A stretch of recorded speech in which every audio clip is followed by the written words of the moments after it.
My name is Andrea, and this is my story.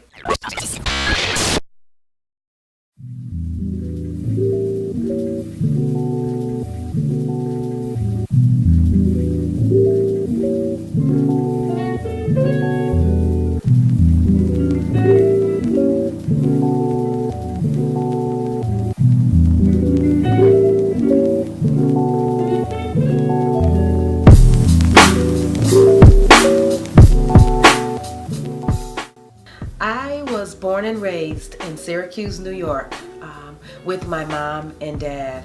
I was an only child for 9 years, and then came brother number 1, brother number 2, and then brother number 3.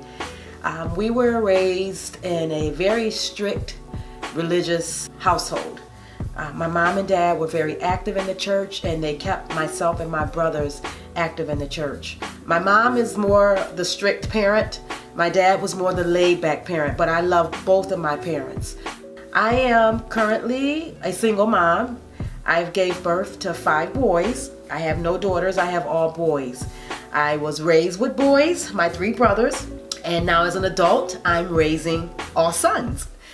Wished I had a girl, but that's not God's plan. His plan was for me to be with all of these boys, one of which the Lord saw fit to bring home. My son was 6 years old and was stricken with meningitis. Very healthy, up with his vaccinations, the whole 9. He was a very extremely healthy child. He became sick, and 23 hours later, we were making plans to bury my son. It was one of the hardest things I had to go through. After my son passed away, I was divorced and I remarried. From that union, I have twin boys. My twin boys, who I love with all of my heart. At the age of 3 years old, both were diagnosed with autism. Just weeks before my boys were diagnosed with autism, I went through a second divorce. So not only am I dealing with autism, I'm dealing with a second divorce, which led me into being a single parent. Not knowing anything about autism, I had to figure out how to make this so-called thing called autism work for my children and for myself and my family. Everybody gave me their professional opinion. They gave me advice. They gave me pamphlets. They gave me articles to read, diets to try, vitamins to buy. I have been given some of everything. But the truth of the matter is, every child on the autism spectrum is different. What works for one child may or may not work for my children. I have one that's considered highly functional, and I have one that's considered severely autistic, as well as ADHD. He developed aggressive and violent meltdowns, which prompt psychiatric hospital stays. No one told me that part of autism would mean that my child could end up in an institution, in a psychiatric institution. No one ever told me that. I was not prepared for that.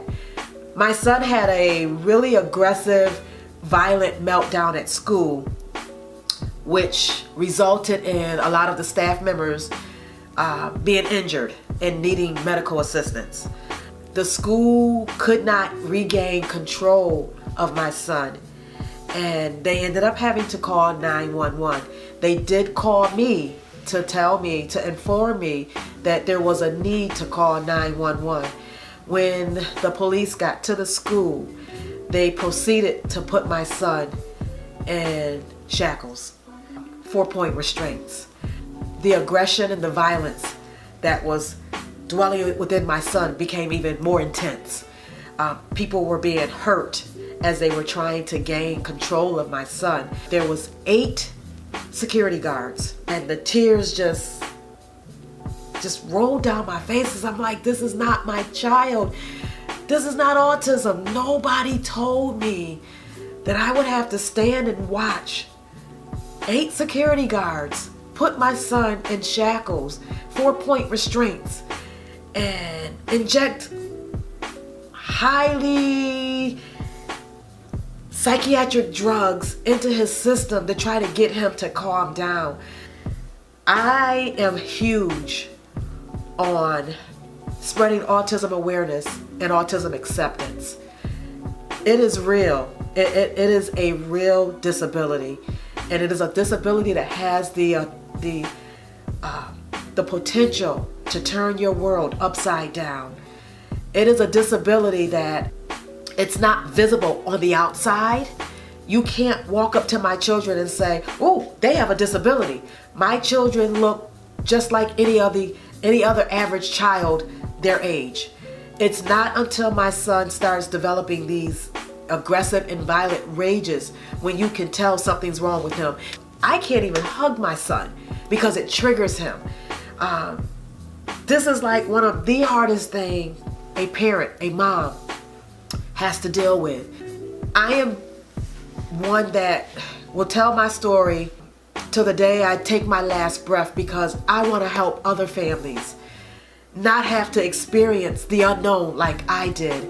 If I can sit and tell you this is what's going to happen, or this is what could happen, and it will help you shed one less tear than I have, then I'm going to sit and I'm going to tell my story until I take my last breath. I wrote a book, and my book is titled One Tear at a Time. My book shares my journey, how it has been for me since my boys were diagnosed with autism.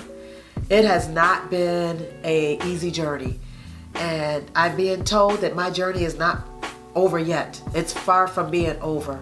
Autism, like I said, has the potential to turn your life upside down. And if I could share one thing with you, I'm here to help you get through whatever you got to get through to help you live a productive life as you raise your child with autism.